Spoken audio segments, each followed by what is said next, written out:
De retour sur le plateau avec David Lettard. Quel moment incroyable avec Michel Fugain, David Lettard. C'est impressionnant. C'est mon Johnny Hallyday à moi. Alors, pourquoi pas. On pense au garder. Non, mais c'est une légende. Et voilà, je vous avais promis un big bazar sur le plateau. C'est le cas ce matin. On va parler cinéma, notamment avec notre invité Antonio Petrone qui nous a rejoint. Bonjour. Salut Philippe. Jeune réalisateur, et il est avec nous sur le plateau. On parlera cinéma et là, il est tout content quand on parle de cinéma. C'est Thomas Lécuyer. On a plaisir de le voir en chair et en os. Bonjour Thomas. Oui, bonjour. On ira faire un tour dans les salles obscures tout à l'heure pour découvrir ce qu'on aura l'occasion de pouvoir apprécier cette semaine au cinéma parmi votre sélection. Et puis Mike Pérez, bien sûr, qui est avec nous. Merci d'être là, messieurs.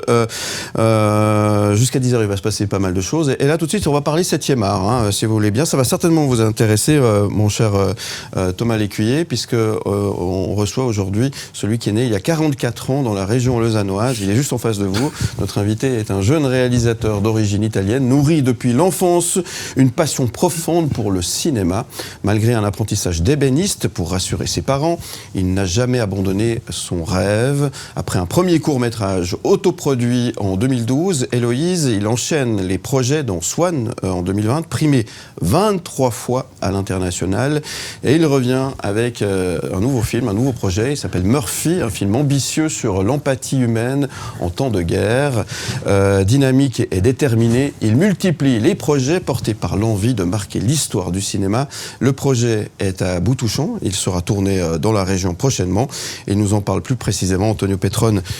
J'ai essayé de résumer en quelques instants, en quelques mots, alors la carrière, le parcours et puis les projets. Merci, c'est pas mal de choses. C'est un bon résumé, ouais. Alors 23 récompenses quand même pour le film, Héloïse. Ouais, 24, mais c'est pas grave. 24 une de plus. Oui, si vous voulez jouer avec les chiffres, on va pas s'entendre. Non, mais ça va, 23, non, alors c'est super parce que c'était quand même un film qui abordait le thème de l'autisme et puis c'est encore un sujet tabou aujourd'hui. Oui. Et j'ai abordé ça en court-métrage et j'avais pris justement un vrai autiste pour faire le rôle. Oui. Et tout le monde disait « Ah non, mais pourquoi tu fais ça ?» Et puis en fait, finalement, ça a bien marché parce qu'il était dans son propre rôle et ce film, c'est vraiment un de mes meilleurs et je suis vraiment très fier de ce projet. Ouais, un très beau film, soit dit en passant, félicitations. Et pourquoi on n'en parle pas de ces films, de ces courts-métrages, de ces auteurs et réalisateurs suisses qui font des récompenses et personne n'en parle? Il y a un vrai problème dans l'exploitation des courts-métrages en Suisse, mais dans le monde. C'est-à-dire qu'avant, au cinéma, je parle de ça il y a 50 ans, il y avait un court-métrage, les infos, et puis le long-métrage. Maintenant, il n'y a plus rien à part des pubs moches avant le film. Et c'était un vrai bonheur et une vraie nécessité aussi de voir ces courts-métrages projetés avant les longs-métrages. Aujourd'hui, comme vous dites, Philippe, il n'y a plus aucune possibilité de voir ces courts-métrages et c'est très dommage. J'espère que les distributeurs peut-être décideront un jour de remettre les courts-métrages en avant-programme au cinéma. Ce serait quand même super parce que c'est vrai que vous, à part les festivals, il y a peu d'endroits où on peut découvrir vos films finalement. Ça permettrait de soutenir les réalisateurs. Oui, tout à fait. Ouais. Après, on peut essayer de vendre pour la diffusion à des chaînes, mais c'est très, très difficile. C'est vraiment très sélectif et là, il faut que le sujet vraiment tape dans le mille pour que... Voilà, mais c'est très, très dur d'obtenir de la visibilité avec ces courts-métrages, ça c'est sûr. Ouais. C'est pour ça alors, là, il y a un nouveau projet qui se met en place. Ça va être tourné prochainement dans la région, dans un abri de protection civile apparemment. Ouais, justement, les connaissances ont fait que, on parlera, c'est par rapport au budget aussi plus tard, c'est que on tourne ça dans un abri de la protection civile dans la région lausannoise. C'est un film qui aborde, je pitch vite le pitch. Faisons vite. Allez. C'est un film en fait qui parle, on est en 2029, c'est le conflit d'aujourd'hui qui a débordé entre la Russie, l'Ukraine et le monde, hein. Et puis il y a plus d'1 milliard de morts, le monde vit sa plus grande famine et là on parle justement pas forcément de ça, mais ça c'est le sujet autour. Et là c'est des soldats en fait qui sont normalement en guerre, qui se retrouvent en fait piégés dans un abri et puis au lieu de s'entretuer puis voilà ils vont faire une découverte qui va leur permettre de mettre la guerre de côté. C'est une enfant qui a été abandonnée là parce que ses parents ont été assassinés froidement puis qu'elle a peur et puis justement casse un peu l'ambiance quand même, hein. Ouais, c'est pas super gay comme truc, mais qu'est-ce qui a inspiré ce scénario Qu'est-ce qui m'a inspiré? C'est quand la guerre a commencé en fait. Je me suis dit je voulais faire un court-métrage dessus, mais après je me suis emballé et puis j'ai fait un truc un peu... Oui, Thomas. Si on pouvait vous demandez de citer 2 réalisateurs ou 3 maximum qui pourraient avoir été vos influences. Moi, quand j'entends votre pitch là comme ça, je pense par exemple à, je sais pas, ça va peut-être vous faire hurler, mais genre, je pense à Luc Besson ou je pense à. Ouais, alors moi j'ai grandi avec ces réalisateurs-là, Luc Besson. Après aussi, maintenant il y a tous les nouveaux comme Ridley Scott, enfin les nouveaux. Ridley Scott, Ridley Scott, il est pas tout non, neuf, pas nouveau, mais non, je prends Christopher Nolan par exemple, qui font. Après, moi j'admire aussi un peu tout le cinéma. C'est pas juste là, on parlait de Swan qui parle d'autisme. C'est pas un film de guerre, donc j'essaie un petit peu pas d'avoir une seule identité, mais de réaliser des choses qui parlent de sujets importants, comme Swan avec l'autisme, et puis là la guerre, parce que c'est quelque chose qui touche tout le monde et puis qui plaît à personne en fait, la guerre. Voilà. Bon, alors c'est un gros projet. Merci d'avoir pitché ce film. Il va être tourné prochainement, donc dans la région, on l'a compris. Faire un film, c'est un moyen métrage, hein, là, c'est ça, court métrage. Ouais, alors je disais non, ça reste sur un court parce que court c'est jusqu'à 30 minutes. Ouais. Là c'est sur un 25 minutes à peu près. Ok. Et puis faire un film comme ça, normalement ça coûte 100 000 francs, ouais. Mais nous on va le faire avec 20, quoi, parce qu'on n'a pas le choix.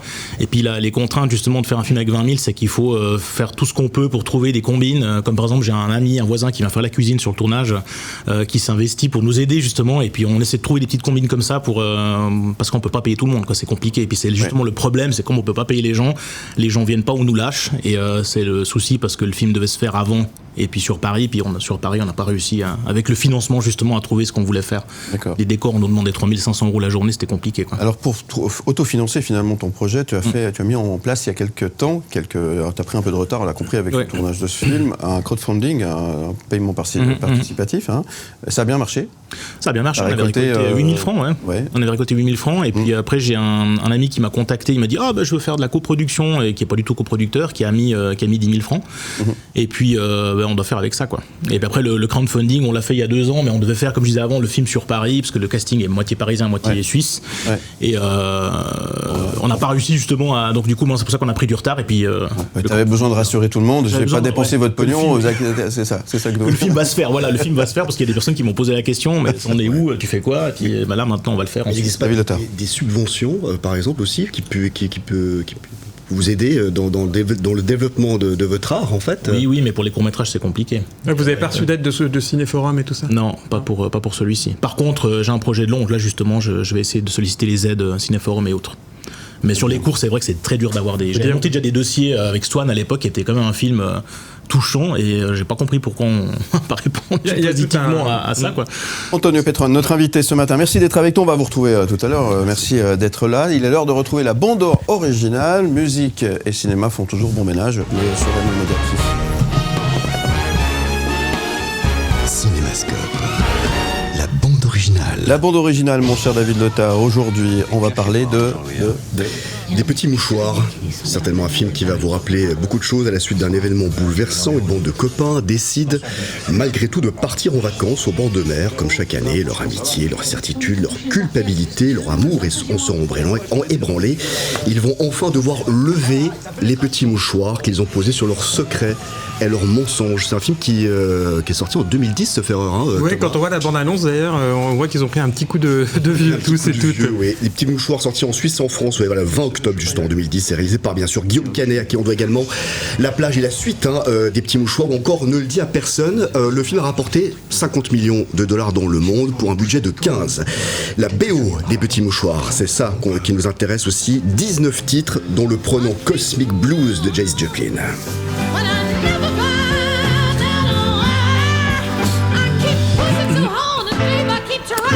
Ah là, ça fait du bien de retrouver du Janis Joplin. Non mais c'est vrai, de temps en temps on se dit moyen, mais les enregistrements sont très précieux et rares pour cet artiste. I Got Them All, Cosmic Blues Again Mama, publié en septembre 69, fut quelque peu boudé au fil du temps, mais on voit qu'il y a quand même cette fibre soul qui reste, et il reste une pépite intemporelle. La playlist de la bande originale des Petits Mouchoirs, c'est également ce titre, souvenez-vous évidemment.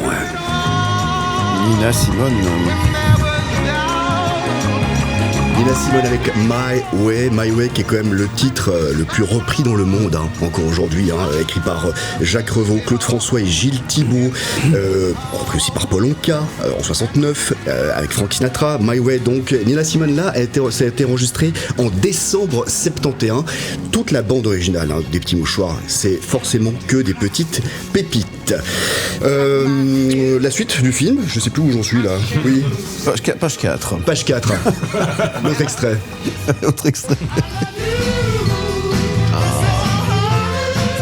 Là, on est en janvier 66, un titre écrit par les auteurs et compositeurs de la Motown. Ce titre est devenu, en fait, était destiné à la base pour le groupe les Supremes. Ils ont finalement refusé de le jouer. Tant pis pour eux, ils ressortiront. J'ai mis un t-shirt d'un label concurrent. Atlantique. À la Motown. Ouais, c'est des labels de légende. Ils ressortiront une nouvelle version, alors moyenne, mais avec Rod Stewart. Les Petits Mouchoirs, c'est également dans sa BO David Bowie, Iggy Pop, Yodelis aussi. Et puis ce titre rock qui va forcément vous rappeler quelque chose. That I really wanna make you mine. I say you look so fine that I really wanna make you mine. Ça c'est la titre officielle du film Les Petits Mouchoirs, écrite par Nick Kester et Cameron Mansell. La chanson est souvent comparée, ça vous dit quelque chose quand on entend comme ça les riffs de guitare ou la batterie, Lust for Life d'Iggy Pop. Oui. Il y a un petit quelque chose quand même, hein. Alors, il y a un petit quelque chose. Non, ça fait pas l'unanimité. Si, non si, oui. C'est un peu pompé en fait, non? C'est un peu pompé, on va dire ça comme ça aussi. C'est le groupe australien donc Jet qui est derrière ce tube. 1,3 million d'exemplaires vendus rien qu'aux États-Unis. C'est la bande originale des Petits Mouchoirs et c'est le collector très rock pour cette journée. Votre rendez-vous du 7e art avec Cinétoile. Cinétoile.ch.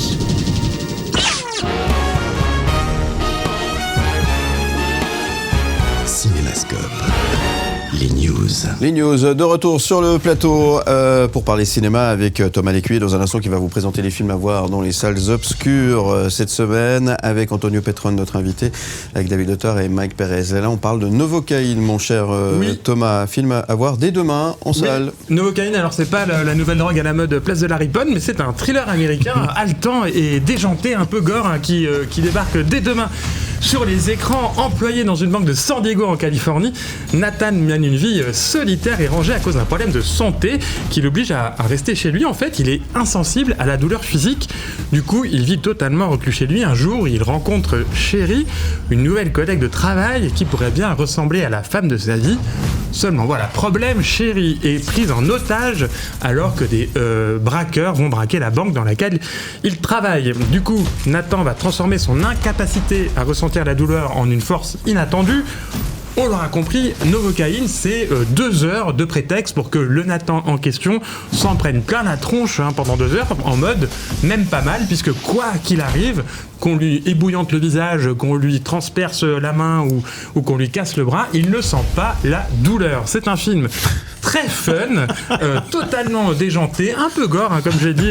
Un peu. Ça va regarder un peu. Même Antonio Petron n'aurait pas imaginé un scénario comme ça. Ça va regarder du côté de... Bon, quoique... C'est chez Marvel ça? Non, pas du tout. C'est plutôt... Il y a un côté un peu l'arme fatale ou piège de cristal avec ces super-héros des années 80 qui meurent jamais, quoi. Vous vous souvenez de John McClane qui meurt jamais? C'est moins bien, évidemment, parce que personne ne remplace John McClane, mais c'est quand même bien fun et ça s'appelle Novocaine. Ok. Merci Thomas Lécuyer. Donc dès demain, dans les salles, autre film qui sort demain, The Last Showgirl. The Last Showgirl, oui, c'est le grand retour de Pamela Anderson. Alors regardez The Last Showgirl, c'est à la fois assister à la fin d'un show de cabaret à Las Vegas qui vit ses dernières heures et à la renaissance de cette hyper star des années 90 qui est coincée un peu dans notre mémoire collective comme étant la bimbo ultime en maillot de bain rouge pétant, Pamela Anderson. Pamela Anderson qui a longtemps souffert d'avoir été réduite uniquement à ça, ce personnage de Alerte à Malibu. Ça l'a aussi rendu très très riche, mais quand même, elle a malheureusement pas eu la carrière qu'elle aurait méritée parce que c'est une actrice formidable. On le voit dans ce film, elle est juste incroyable. Moi, elle m'a fait penser à Marilyn Monroe avec cette sensualité candide, cette voix de petite fille, une fragilité de façade qui cache une très grande force. C'est donc un film sur le crépuscule d'un show de cabaret à Las Vegas. Ça montre l'envers du décor, la souffrance, la sueur qu'il y a derrière les paillettes. Et ça montre aussi la beauté de ce métier. Ça s'appelle The Last Showgirl. C'est vraiment un très très beau film. Et Pamela Anderson, elle est incroyable. Et pour la petite histoire, c'est mis en scène par Gia Coppola, qui est donc la petite fille de Francis Ford. C'est bien, beau film. Donc, selon Thomas Lécuyer, à voir donc demain en salle. Et pour terminer, Jamais 203, La Cache. Oui, mon coup de cœur ciné de la semaine pour La Cache, le nouveau film du cinéaste lausannois Lionel Bayer, qu'on avait reçu d'ailleurs ici il y a quelques temps. Lionel Bayer qui est né en 1975 à Lausanne, bien loin du Paris agité de mai 68, et pourtant, c'est là qu'il nous emmène avec ce nouveau film plein de fantaisie et de nostalgie, adapté d'un livre du même nom, La Cache. Ça raconte l'histoire d'une famille de 4 générations qui vivent sous le même toit dans un appartement labyrinthique et mystérieux dans lequel se trouve une cachette. Le petit dernier de la famille, 9 ans, est persuadé qu'il y a un chat qui vit dans cette cachette. Alors on découvrira vite qu'il n'y a pas de chat, mais qu'il y a d'autres secrets autour de cette cache. C'est un très très joli film d'une inventivité formelle extraordinaire. Il y a un peu de cinéma d'animation, il y a des décors de théâtre, il y a un jeu avec les couleurs, beaucoup de musique. C'est très très drôle, très poétique aussi, vraiment. Il y a un hommage un peu à ces années où tout semblait être possible, fin des années 60. Il faut savoir que Lionel Bayer s'est déjà intéressé au mouvement des révolutions avec les grandes ondes, qui avait très très bien marché en 2014. C'est un peu la suite de ce film, et surtout le dernier film de Michel Blanc. Le film de Michel Blanc, Philippe, exactement, qui est merveilleux dans ce film, à découvrir, La Cache. Merci beaucoup pour ces explications et pour cette sélection des films à voir dans les salles obscures à partir donc de demain. Merci beaucoup Thomas Lécuyer. Vous restez avec nous, on parle encore de cinéma dans quelques instants. On se retrouve juste après les infos, à tout de suite. C'était votre rendez-vous du 7e art avec Cinétoile. Cinétoile.ch.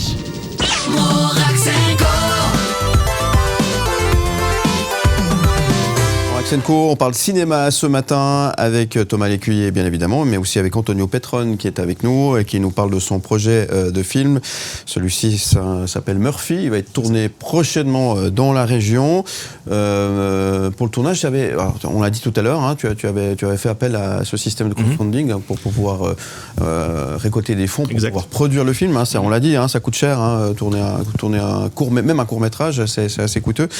Et tu voulais passer un message, remercier les gens et les rassurer et leur dire j'ai pas grillé tout le pognon que vous m'avez donné. Ouais, je suis pas parti en vacances et puis j'ai pas changé de voiture avec votre pognon.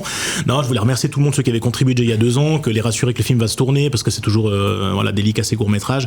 Puis aussi remercier toute l'équipe qui est derrière, les acteurs. On a par exemple la fille qui joue dans le film, le papa m'a dit je vais pas, ça c'est un truc, je ne vais pas à un mariage pour venir que ma fille soit sur votre film parce que le sujet m'intéresse beaucoup et je trouve ça très touchant et je voulais remercier vraiment tout le monde pour son implication, toutes les personnes que j'ai vues aussi pour faire des petits arrangements pour loger les acteurs, l'auberge de mon village, remercier toutes ces personnes sans qui un film, un court-métrage pourrait pas être possible dans les conditions qu'on a actuellement.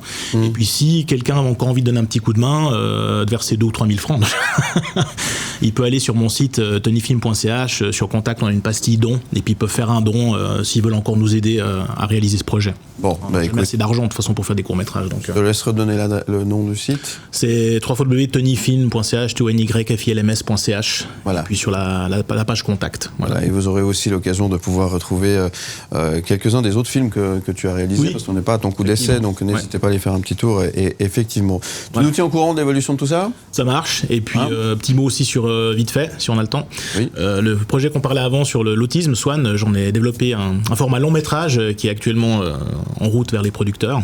Et comme c'est aussi toujours un chemin de croix, que c'est mon premier long, je fais un appel. Voilà. Si quelqu'un a envie de rentrer dans ce projet qui est vraiment très ambitieux puis touchant. Voilà. Ouais. Mais où c'est qu'on aura l'occasion de les voir, ces films ? Parce que on le disait, dans les salles obscures, c'est compliqué. C'est vrai, avant, il y avait un court-métrage avant les grosses productions. Où c'est qu'on les voit, ces films, à part sur Internet ? Moi, j'essaie de leur faire un max de tours en festival.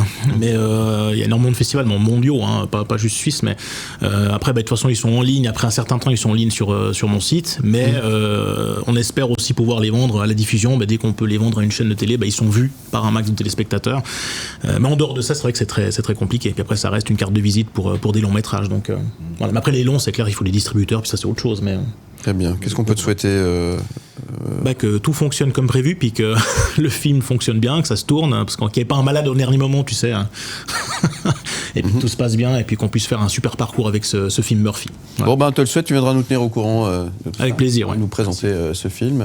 Merci beaucoup. Invité à la projection. Mais il croche, hein, c'est pas la première fois que vous venez avec Philippe, en tout cas vous êtes invité, ça fait un moment que vous faites ça. Bravo aussi pour votre persévérance là-dedans, parce que je pense qu'on peut vite baisser les bras aussi, hein, donc c'est par le manque de soutien. Donc c'est pas évident. Ouais, c'est pas évident. Mais c'est ça, il faut y croire hein, aussi. Ben, on n'a pas le choix, faut cravacher quoi, sinon mais c'est comme tout. Hein, mais... C'est en travaillant qu'on y arrive, effectivement. Merci Bravo en tout cas Antonio Petrone. Merci beaucoup d'être venu ce matin. On se retrouve également en podcast et en image sur le site mlemedia.ch. Où tu veux, comme